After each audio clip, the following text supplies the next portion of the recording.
we started working together, I feel like I would be miserable for days because I wasn't properly taking care of myself. And I would always get in arguments with my boyfriend, and then it would have me feeling like there was something wrong with me. Like there was something wrong in my head, and I knew that there wasn't anything wrong with me, but I was still questioning it, and my hormones were all over the place, and I just felt like so disconnected with myself, and I felt bad about myself. And I started learning on my own about our 28-day cycles and these different phases that we go through as women, and how men's phases are in a 24-hour cycle. So then it got my brain going on, like, maybe that we're supposed to be living our lives a little bit differently. And so once I found your platform, and you a lot of the things that you were sharing felt like spot on to what I wanted to learn more about. And once we started working together and I started applying certain habits, I started feeling a big relief, and I started feeling like a deeper connection with myself. I felt like I just really started nurturing myself once we started working this program. And my thinking is very classically black and white. And sometimes I forget to like live in the middle. And you've always like brought me back down to ground, and helped me realize that it doesn't always have to be so chaotic. And it's really just helped me connect with myself on a deeper level that I'm not sure that I would have gotten to as quickly on my own that I have working with you. And it also opened my eyes up to seeking deeper connections with other women, and wanting to help them. And I have not been able to stop telling other women about this program that we're doing. Truly, I have told everybody that I know about it because it has transformed my life and my way of thinking. And it's even transformed my relationship with my partner, because now, instead of feeling like every day I should be the same, I realize that at certain times of my cycle and the seasons that I go through, that I need certain things and different things. And I've been able to understand that from myself and give that to myself. And in me taking care of myself, it's made the other people around me, in particular my boyfriend specifically, that what I need, and how to really like nurture me, even though this whole thing has really been a self journey with nurturing myself. But it's been really beautiful to see how it has affected the others around me. And my friends are fascinated to hear about this, and it's really just brought a lot of, it's made me feel lighter for sure. So I'll definitely tell you all about the monster kebab, because when my boyfriend would say, "Oh, you must be on your period because you're acting this way." Fighting words. So I would always get really triggered around that. And when I feel like my point's not getting across, or I keep getting interrupted, I can't keep myself calm. That's one of my biggest struggles, is emotional regulation. I come from a long line of angry family members. And so I was never really taught how to move through my emotions and talk through them without yelling or like hitting something, or screaming. And I was big on projection too. I felt like that's like the monster inside me will come out and come for him.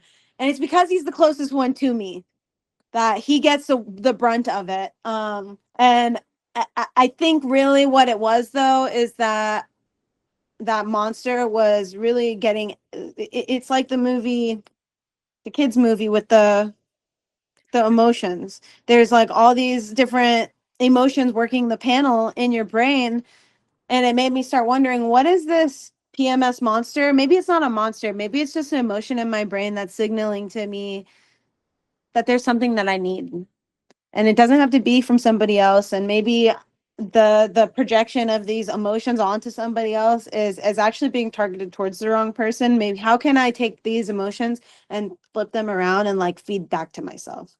So that's been a learning curve and process for me through this, is how I can move through those emotions. And it's been a lot better since we started working together, that when I feel overwhelmed with these emotions and I want to like get in a fight and yell, I'll come back to breath. Meditation's been a huge tool. But I really ask myself, like, what do I need? And I realize that some of the things that I need is I just need a little bit extra affection when my period comes. Um, I feel like I just need a little bit more comfort. And instead of asking for that, I was like projecting for my expectations that I hadn't communicated not being met. Um, Whereas now I'm really getting better about nurturing myself and taking care of myself instead of like looking for an outside source to nurture me. Not saying that that's not important, because it definitely is. Being held by somebody else when you're going through these hormonal changes in your body is so important. Um, and me learning about all of this and communicating it with my boyfriend has helped us. It really has brought us closer, this whole program and working with you, because not only have I been working on regulating my own emotions, but I've also been getting better about communicating what I need and what's going on with me, in a way where I can come to these conversations and show up with confidence in where I stand and how I'm feeling. Because like I said before, working with you has really helped me reconnect with my deeper self and my soul and my inner being. And so I'm more connected and confident in what I'm feeling and what I say, and knowing what is true to me. So I can communicate that clearly, and in turn Mitch can take that information and apply it in times where, maybe I get a little bit spicy. Instead of saying, is it your period coming up?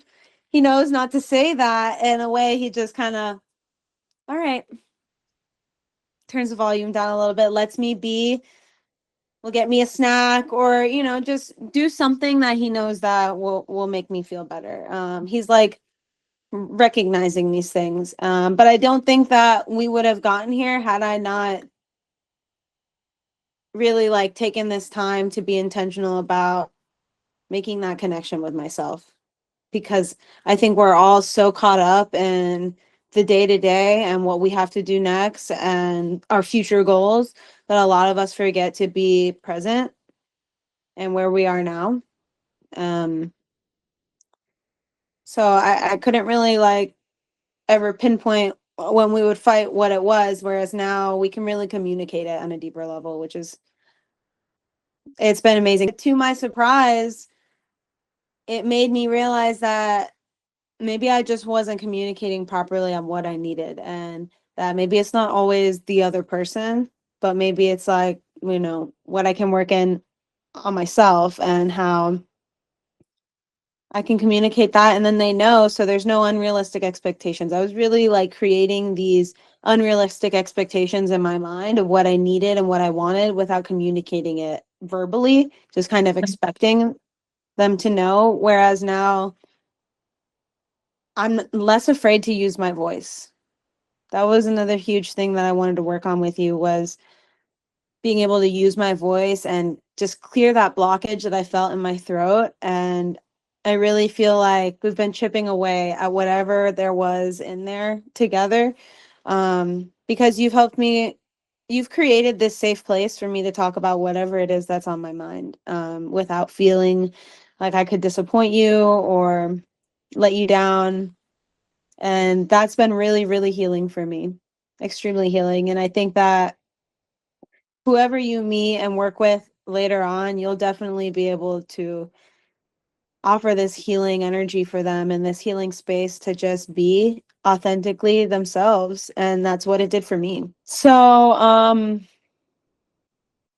I definitely came from a family that knew no boundaries. Like, we were in everybody's business and involved in everybody's lives, and didn't really respect anybody's space. Like, we weren't knocking on doors before we came in. We were walking in unannounced. And that's how my family's always been. So coming into my adult life, I didn't really know what boundaries were or how important boundaries were to protect my own energy. But because I felt this blockage in my throat and it was always scared to communicate because I didn't want to disappoint people, that I never communicated my boundaries, and it left me feeling depleted. It left me feeling like I wasn't, I was protecting everybody else's feelings, but at the cost of my own.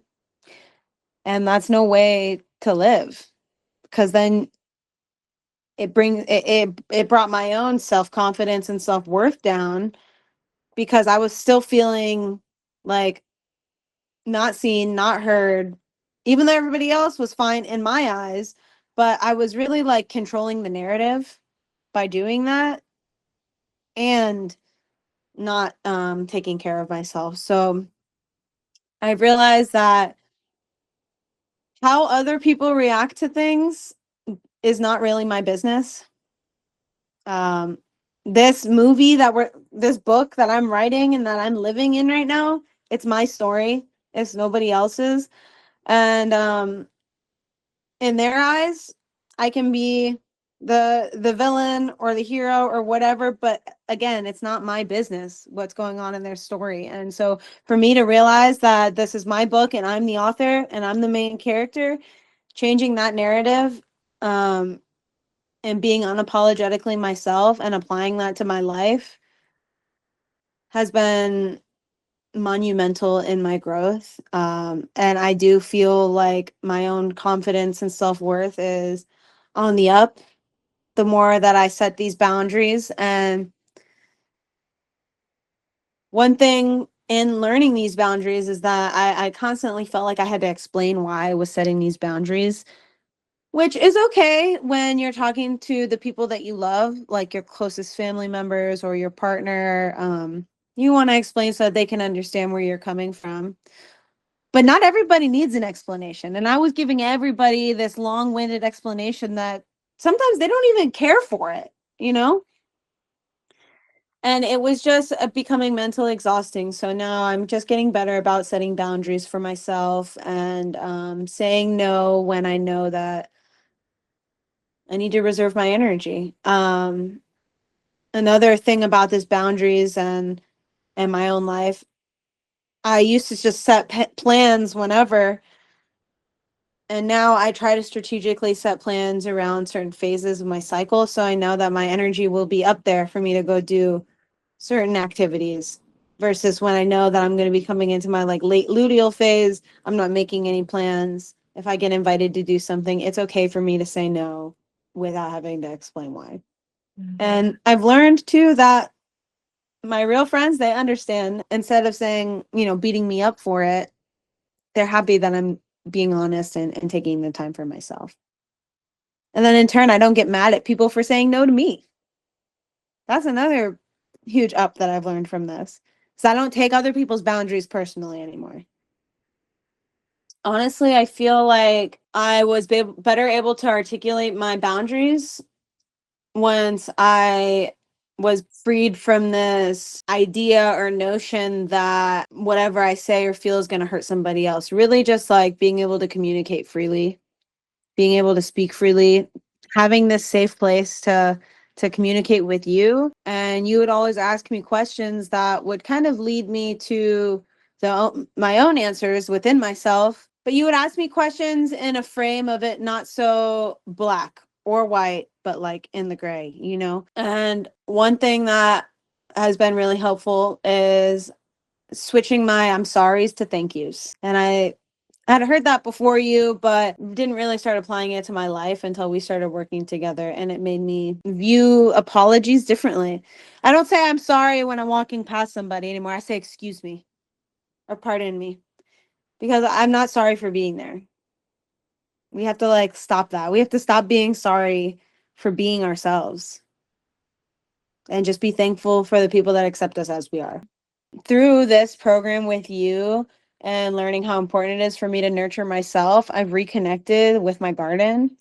And in reconnecting with my garden and going out there every morning, I see my plants growing, and I see that every time that I water them, there's like a little bit of growth, even if it's like such a small amount that nobody else could notice. Mitch looks at the garden and it looks the same to him, but to me, I know it's getting watered and I see it growing, and I see plants that were crusty and almost dead, and they're resilient and they're coming back and showing up. And I look at that as a metaphor for my own life. I really think the energy's been coming back because I've had this newfound like appreciation for myself and what my body can do and what I'm capable of. Like I said in the beginning, my period was just a celebration for me not being pregnant for a day, and then after that I was miserable. Where now I look at it as like, it is such a beautiful and amazing thing that my body is able to like create another human. And the fact that I'm still having a period and I've got it like on this,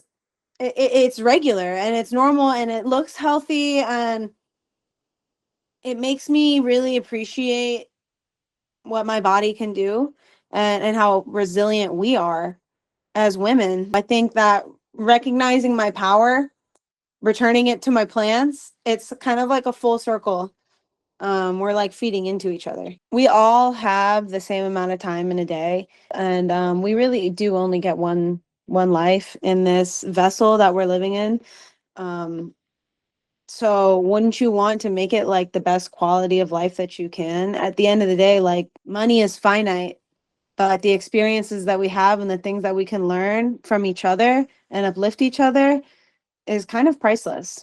It truly is. And at the end of the day, like the amount of money that you could be spending and investing on this is the same amount of money that you could be spending going to the club every weekend of the month. And it really just boils down to which plant you want to water in your garden. Do you want to water yourself? Do you want to water your hobbies? Like, and also I want to add that I think a lot of women are conditioned to think that as women we're supposed to take care of everybody else around us, take care of our children, our pets, our boyfriends, our husbands, our family. And yes, women are most of the time like the divine feminine is mothering and nurturing, but you have to return that to yourself so that you can give it to other people. And if you don't take care of yourself, how can you pour out of an empty glass? And I definitely had my reservations about doing this in the beginning because of cost. Um, but what I will say is that if you believe that something is really important to you and you value it, then the price really it'll work for you. It always does. We are what we believe, our perception, and what we believe becomes our reality. So it it really is about telling you yourself what's more important to you and how you want to invest it. Because I was going to spend this money anyways. I'm glad that you asked this because I wanted to talk about this topic earlier when you asked me what I've like gained and learned from this. And what I will say is that I have worked with other coaches, I've worked with therapists, I've, had my health coach. And one thing that set you apart from them was that we our coaches are meant to guide us to higher to our achievements, right? That's what our coaches are for. If you look at a coach in sports, that coach is supposed to guide you to being like the best achiever, the best athlete, or whatever the best is that you can be. And I feel like working with you, it didn't become like, I'm going to make you number one. It became, I'm going to help you be the best version of yourself. And so it felt like very authentic to just who I am as a person. You gave me so much grace and had so much patience with me, which I think a lot of coaches, because they can have so much on their plate, that they don't have so much patience and grace for the people that they're working with. And you really reminded me that it's okay for me to like just be human, and to not always be on top of my things. I can fall off, but you can get back on. And that, I think, is what has set you apart from everybody else, is that you didn't guilt me or pressure me into getting back on back on my horse. You just said the horse is still going to be there. And that to me, it felt like gentle parenting that I didn't get as a kid. It felt like really that soft guidance that we need when it comes to our own self-healing journeys, because self-healing is really it's a personal growth, it's a personal journey. And so it can be scary and intimidating, and to some people it can be very off-putting to bring a stranger in to such a deep and personal journey. But your soul and your energy is familiar, and I don't say that just because of what I think about you, but I think it's just because of who you are. And I think other people that work with you, I'm sure they see it too, that you really make me feel like it's okay to be. And I think a lot of us don't get that in our day-to-day lives. And I think that anybody that's struggling with finding a balance in their life or their hormones or their structure or their relationship or whatever it is that they're struggling to find balance in, you really offer an outside perspective that is safe and nurturing. And I really just feel like you could be like an angel of guidance to somebody, truly. And I've worked with, like I said, I've worked with other coaches before, and I have felt often like it's just about the money. But this doesn't feel like that. This has felt really different. That I think is priceless. I mean, it's a synchronicity, girl. And it is you too. You have such a powerful being, and don't ever change who you are. And always, always, always keep doing what you do, because you have helped uplift me so much. And you've helped me really like connect with myself at a deeper level. But I think that you've helped me most importantly, like connect with that nurturer in me. And so, we're all mirrors, right? Everything is a reflection of us. And I feel like you showing up for me in the way that you has made me, it's helped me develop this like self-love that I kind of have forgotten about. I do love you, and I want you to know that I don't think that I would have been able to like deeper connect with myself. And I realized that like I said, everything that I need to know is like within me. And I don't think that I would have been able to get to where I'm at now in this amount of time on my own. Maybe I would have got here eventually later on. Um, but you have been like such a vital part of that for me. Your program is really like, when you look at it from an outside perspective, somebody coming in. When I first saw it, I thought it was you were a fertility coach and you were helping other women basically get their fertility back to what it needs to be. But I truly think that there's so much more to you than that. I really feel like you're more of like a spirit guide. I mean, I don't want to, like, that sounds so broad, but I truly feel like you can help people just become like centered and with themselves. And I think that you having your hormones and focusing on the hormones is really like, it's backed there by studies and sciences, but it is so much deeper than that, the work that you do.